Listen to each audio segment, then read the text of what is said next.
Welcome to JKSM News Network. I'm your host, Asif Glam, with today's edition of Sunday Special Report. In today's edition, we're going to have a look on the address of Union and Cooperative Minister Mr. Amit Shah, which he presented virtually on the release of the District Good Governance Index in Jammu and Kashmir. After the address, different political parties have different reactions which are coming from Jammu and Kashmir. Let us first start with the address of Union and Cooperative Minister Mr. Amit Shah. Doctor Jitendra Singh ji जो राज्य मंत्री कार्मिक, लोक शिकायत और pension विभाग के हैं, पीएमओ में भी राज्य मंत्री के रूप में अपनी सेवाएं दे रहे हैं। श्री वी श्रीनिवास जी, जम्मू कश्मीर के मुख्य सचिव जी और उपस्थित सभी जम्मू कश्मीर के नागरिक भाइयों और बहनों, आप सभी को आज जिला सुशासन इंडेक्स के लिए मैं बहुत बहुत बधाई देना चाहता हूं। मित्रों, आज का दिन केवल जम्मू कश्मीर के लिए नहीं, पूरे देश के लिए एक महत्वपूर्ण दिन, क्योंकि आज एक नई शुरुआत जो जम्मू कश्मीर ने की है, वो शुरुआत धीरे धीरे धीरे देश के हर राज्य में जाएगी और बाद में देश के हर जिले के बीच में एक तंदुरुस्त सुशासन की स्पर्धा शुरू होगी। सुशासन को अगर 7 अर्थ में जमीन तक पहुंचाना है तो इसके लिए जिला बहुत बड़ी इकाई है, महत्वपूर्ण इकाई है। और जब तक जिले में सुशासन नहीं होता है, सुशासन का अनुभव जिला स्तर की समस्याओं के लिए नागरिक को नहीं होता है, सुशासन के कोई मायने नहीं है। मित्रों, आज जम्मू कश्मीर की जनता को मैं इतना ही कहना चाहता हूं कि जम्मू कश्मीर में मोदी जी के नेतृत्व में हमारे एलजी मनोज सिन्हा जी जिस प्रकार से सरकार चला रहे हैं, बहुत बड़ा परिवर्तन जम्मू कश्मीर के अंदर देखने को मिला है। और ये परिवर्तन मोदी जी के नए भारत की कल्पना के अनुरूप है और जम्मू कश्मीर के सभी क्षेत्रों में ये परिवर्तन अब दिखाई पड़ा है। मित्रों, आज ये सुशासन इंडेक्स जो शुरू होगा, जिलों के बीच में जो स्पर्धा होगी, इससे जिले के तंत्र को सुधारने के लिए, उसको लोकाभिमुख कराने के लिए, उसको परिणाम लक्ष्य बनाने के लिए और उसको डिलीवरी देने वाला तंत्र बनाने के लिए बहुत बड़ा फायदा जम्मू कश्मीर के आम नागरिकों को होना है। केंद्र सरकार की नीतियां, योजनाएं और कार्यक्रम, राज्य सरकार की नीतियां, योजनाएं और कार्यक्रम, ये सभी का जिला स्तर पर मॉनिटरिंग इंडेक्स के अंदर समाहित किया गया है। और इसी के आधार पर जब नंबरिंग होगा, सभी जिलों में स्पर्धा होगी, तो अपने आप ही सेवाओं का स्तर भी सुधरेगा और सेवा जिनके लिए निर्धारित की गई है, उन लोगों पर उनको कोई परेशानी हुए बगैर हम पहुंचा पाएंगे। मैं मानता हूं इससे जम्मू कश्मीर में बहुत बड़ा परिवर्तन आने वाला है। मोदी जी ने गुड गवर्नेंस इंडेक्स की शुरुआत करने के बाद राज्यों और संघ राज्यों के क्षेत्र में एक तंदुरुस्त स्पर्धा शुरू हुई थी और आज जम्मू कश्मीर जिला गुड गवर्नेंस इंडेक्स, जो गवर्नेंस इंडेक्स 2021 पर आधारित है, इसके साथ ही मैं मानता हूं कि अब देश भर में जिलाओं के अंदर भी एक तंदुरुस्त स्पर्धा सुशासन देने की, लोकाभिमुख शासन देने की होगी। इससे बहुत बड़ा फायदा पूरे देश की जनता को होने वाला है। मित्रों,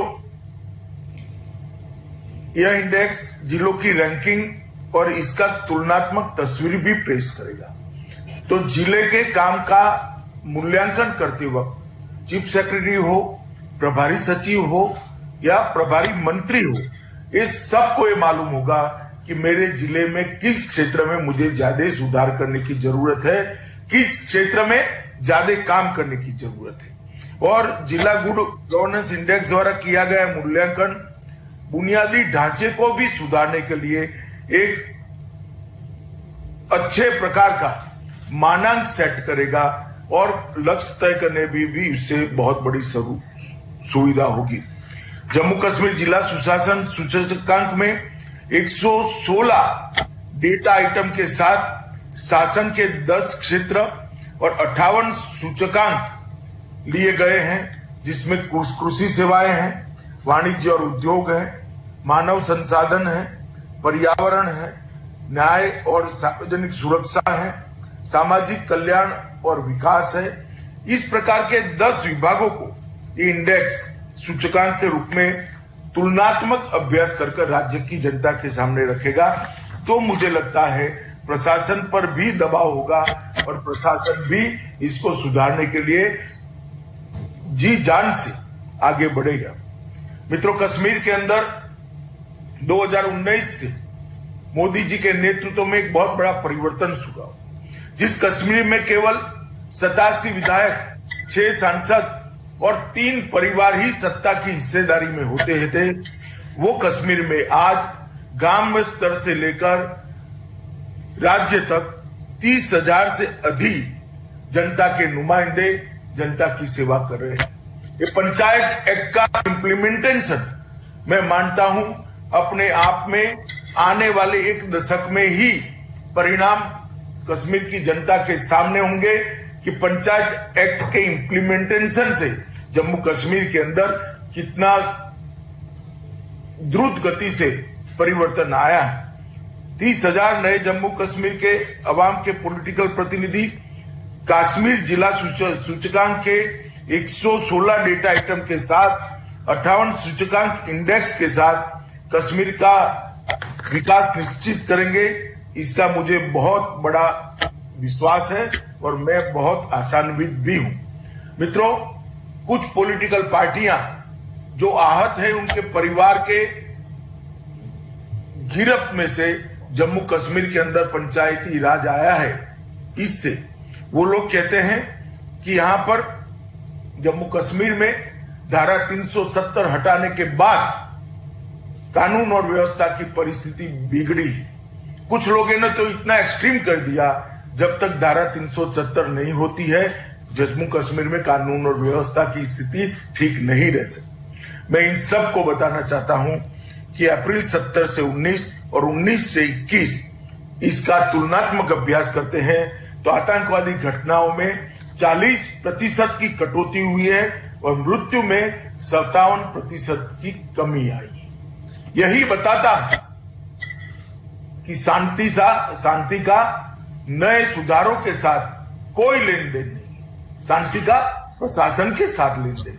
जब जनता को अच्छा प्रशासन मिलता है तब जनता अपने आप विकास की प्रक्रिया में हिस्सेदार होती है।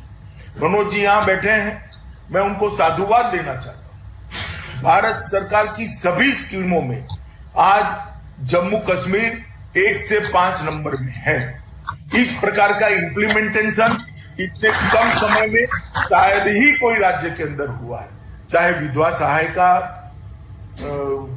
विधवा बहनों तक सहायता पहुंचानी हो, चाहे वजीफे पहुंचाने हो, चाहे प्रधानमंत्री आयुष्मान भारत योजना को पूरे जम्मू कश्मीर के लिए लागू कर सबके पास कार्ड पहुंचाने हो, गैस पहुंचाने हो, घर में बिजली पहुंचानी हो, घर में शौचालय पहुंचाना हो, 100% टीकाकरण करना हो, कोविड के लिए उपलब्धता, ऑक्सीजन की उपलब्धता करनी हो, ऑक्सीजन प्लांट लगाने हो, हर क्षेत्र के अंदर जम्मू कश्मीर ने ये 2 साल के अंदर लाभार्थियों को अपना लाभ सीधा पहुंचाने का प्रयास करें। स्वाभाविक है बिचौलिए इससे नाराज होंगे, मगर हमें बिचौलियों की नाराजगी का कोई डर नहीं। नरेंद्र मोदी जी का स्पष्ट उद्देश्य है कि जम्मू कश्मीर की जनता को भ्रष्टाचार विहीन शासन मिले, उनको अपने वजीफे के लिए किसी को कुछ देना न पड़े, उनको अपनी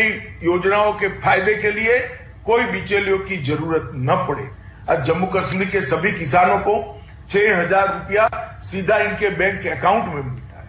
जम्मू कश्मीर के किसी भी बीमार व्यक्ति को 5 लाख तक की सारी स्वास्थ्य की सुविधाएं आज बेरोक टोक किसी भी अस्पताल में जाए मिलने लगी। मैं पूछना चाहता हूं, जो सवाल उठाते थे, इतने साल तक ये 3 परिवारों ने शासन किया है, ये सब क्यों नहीं हुआ? अगर ये आप ये कर नहीं सकते थे तो फिर से जम्मू कश्मीर की जनता को गुमराह करने का क्या मतलब है? मैं जम्मू कश्मीर आया था, तब जम्मू कश्मीर के युवाओं को बताया कि आप विकास के अंदर हिस्सेदार बनिए। ये जम्मू कश्मीर के अंदर दुनिया भर के टूरिस्ट लाने की संभावनाएं पड़ी हैं, मगर जिस प्रकार के बयान जम्मू कश्मीर के कुछ नेता दे रहे हैं, वो चाहते नहीं है कि जम्मू कश्मीर के अंदर टूरिज्म बढ़े। मैं स्पष्ट कहना चाहता हूं कि आपके बयानों से कोई फर्क नहीं पड़ने वाला। जम्मू कश्मीर के अंदर इस वर्ष सर्दियों में रिकॉर्ड टूरिस्ट आए हैं और ये वृद्धि आने वाले दिनों के अंदर भी चालू रहने वाली है। सभी लोग जानते हैं कि जम्मू कश्मीर के अंदर रोजगारी का टूरिज्म से सीधा रिश्ता है, परंतु टूरिस्ट न आए ऐसे बयान देकर युवाओं की रोजगारी को, उनको रोजगारी से दूर रखने का जो षड्यंत्र चल रहा है, इसको जम्मू कश्मीर की जनता ने भी जानना चाहिए। मोदी जी के नेतृत्व में जम्मू में एक एम्स बना, कश्मीर में एक एम्स बना, IIT जम्मू में बना, IIM जम्मू में बना, IIMC जम्मू में बना, नीट श्रीनगर का आधुनिकीकरण कराया गया, राष्ट्रीय फैशन प्रौद्योगिकी संस्थान निफ्ट बना, 9 सरकारी मेडिकल कॉलेज नए बने, अनंतनाग, बारामुल्ला, राजौरी, डोडा, कठुआ, हंडवारा, उधमपुर, 15 नर्सिंग कॉलेज बने, 2 कैंसर इंस्टीट्यूट बने, एक जम्मू में और कश्मीर में, 2 पॉलिटेक्निक कॉलेज मिली। और जिस जम्मू कश्मीर के युवा को डॉक्टर बनने के लिए, पाकिस्तान जाने के लिए, विदेश जाने के लिए अगले शासकों ने मजबूर किया था, मैं उनको बताना चाहता हूं, 1947 से लेकर 2014 तक जम्मू कश्मीर में 4 मेडिकल कॉलेज थे और 500 सीट थे। आज 9 मेडिकल कॉलेज बने हैं, 15 नर्सिंग कॉलेज बने हैं और 1100 MBBS की सीटें हैं, 17 PG की सीटें हैं, 14 डेंटल की सीटें हैं और 600 पैरामेडिकल सर्विस की सीटें हैं। मित्रों, रोजगारी के लिए भी पारदर्शिता आना बहुत जरूरी थी। हमने सर्विस सिलेक्शन बोर्ड के द्वारा 25,000 युवाओं को इतने अल्पकाल के अंदर नौकरी दी है, 7,000 नियुक्ति पत्र भी दिए जा रहे हैं। खादी ग्राम उद्योग के माध्यम से लगभग 2,16,000 लोगों को गृह उद्योग और अन्य उद्योगों के साथ जोड़ा गया है और मुझे भरोसा है कि जिस प्रकार की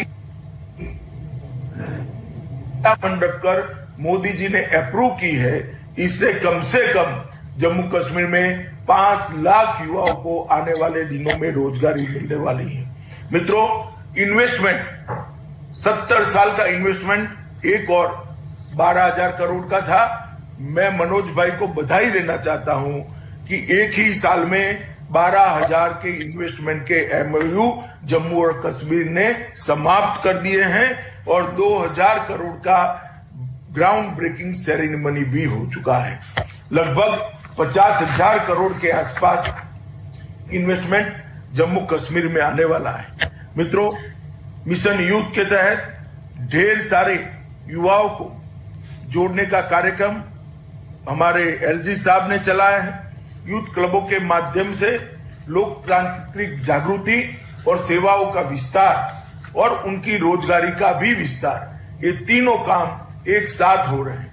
मैं जब आया था तब जम्मू कश्मीर के 63,000 से ज्यादा युवाओं के साथ ऑनलाइन बात की थी। मैं आज फिर से मेरे युवा दोस्तों को, विशेषकर घाटी के युवा दोस्तों को कहना चाहता हूं कि आइए मोदी जी के विकास के रास्ते पर आप चल पड़े। जम्मू कश्मीर पूरे देश के अंदर विकसित से विकसित राज्य बनने से कोई नहीं रोक सकता। जो लोग आपको गुमराह कर रहे हैं, मैं उसके जवाब में कहना चाहता हूं, पिछले 3 वर्ष में जम्मू कश्मीर के बजट को 9,000 करोड़ से बढ़ाकर 21,000 करोड़ का किया गया है। 9,000 करोड़ से बढ़ाकर 21,000 करोड़। पूरे देश भर में किसी भी राज्य का बजट 2.5 गुना इतने अल्प समय में नहीं बढ़ा है। यही बताता है कि जम्मू कश्मीर का अवाम का भला मोदी जी की प्राथमिकता है। कृषि और बागवानी में भी ढेर सारे सुधार करने का प्रयास हो रहा है। जब कर्फ्यू थे तब सेब का उत्पादन अच्छे बिक्री अच्छे दामों से हो, ये सुनिश्चित करने के लिए काफी प्रयास किया गया, ग्रांट भी दी गई और जम्मू कश्मीर के भीतर भंडारण की सुविधा को भी बढ़ाने के लिए बहुत ध्यान दिया गया है। पिछले 1 वर्ष के दौरान 35,000 मैट्रिक टन भंडारण सुविधा का निर्माण कार्य चल रहा है, जिससे आने वाले दिनों में फलों और फूलों को डिस्ट्रेस सेल से बचाया जा सकेगा। कनेक्टिविटी के क्षेत्र में भी राजमार्ग 44 पर संतोषजनक रूप से काम चल रहा है। जवाहर सुरंग के आसपास भारी हिमपात और हिमस्खलन के कारण विगत वर्षों में बार बार अवरुद्ध होने की समस्या इस साल दूर हो जाएगी और राजमार्ग 44 का बनना जम्मू कश्मीर के विकास में एक वरदान साबित होगा। 4,509 करोड़ रुपए की अनुमानित लागत से 14 किलोमीटर लंबी जोजिला सुरंग का काम भी आगे बढ़ रहा है। श्रीनगर सोनमार्ग मार्ग पर जेड मोड़ सुरंग नामक एक अन्य 6.5 किलोमीटर लंबी सुरंग का काम पर प्रगति में है। दोनों क्षेत्रों के बीच रेलवे कनेक्टिविटी स्थापित करने का काम भी समय पर पूरा हो जाएगा, इसका मुझे विश्वास है। श्रीनगर हवाई अड्डे से शारजा के लिए पहली उड़ान मैं जब जम्मू कश्मीर आया था तभी चालू कर दी गई है।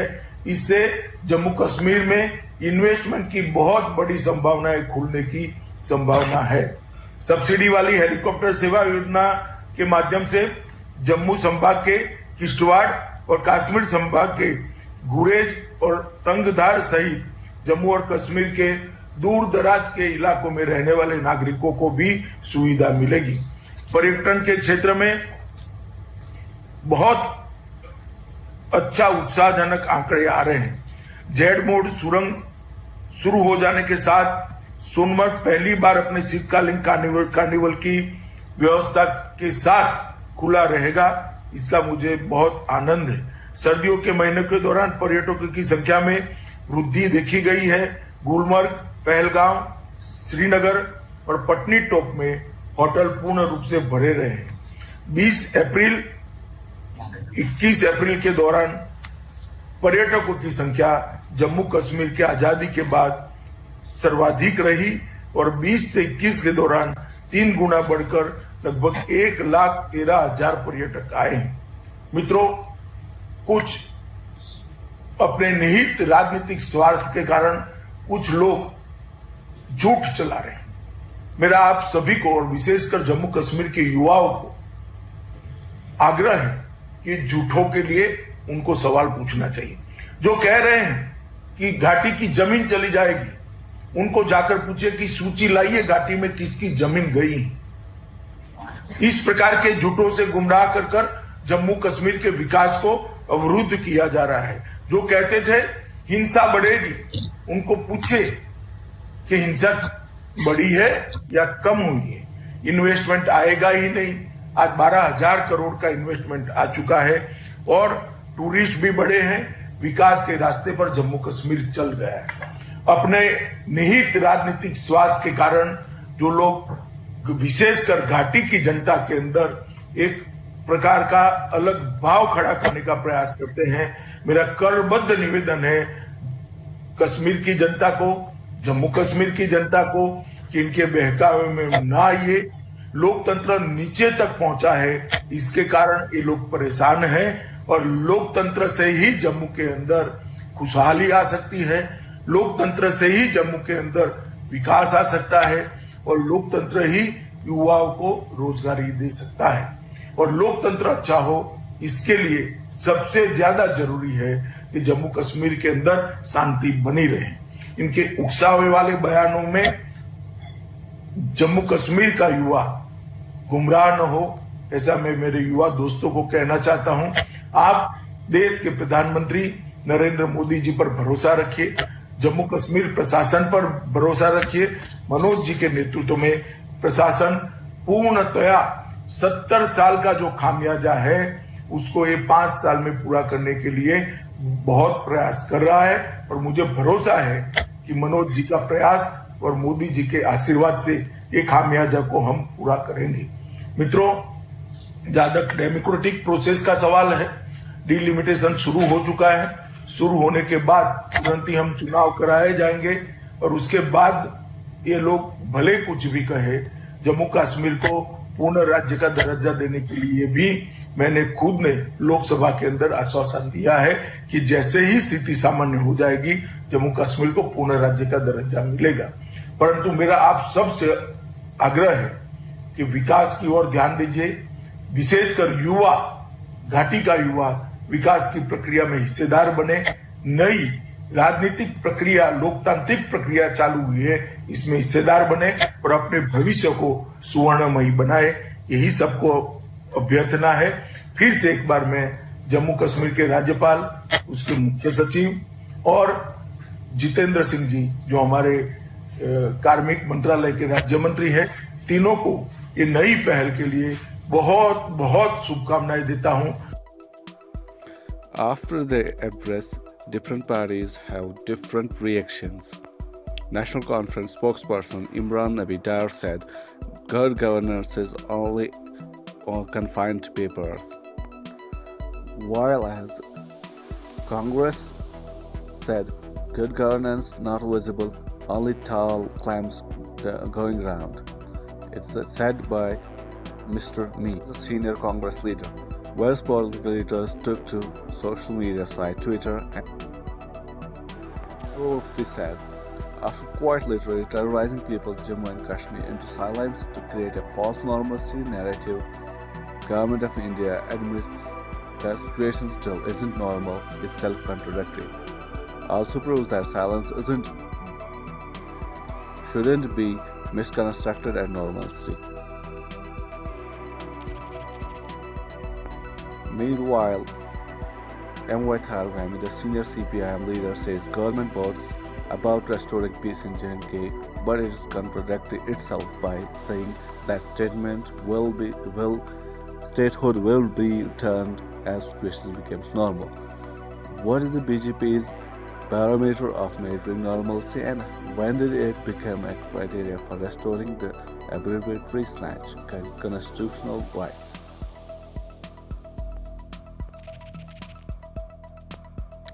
Taking to Twitter, Sajad Ghani said, "But who will define normalcy? And in a federal structure, can we really use normalcy as an excuse to assume power? Irrespective of the definition of normalcy possibly coined by the Union government, every single stateless day is an effort for federalism and to the people of Jammu and Kashmir."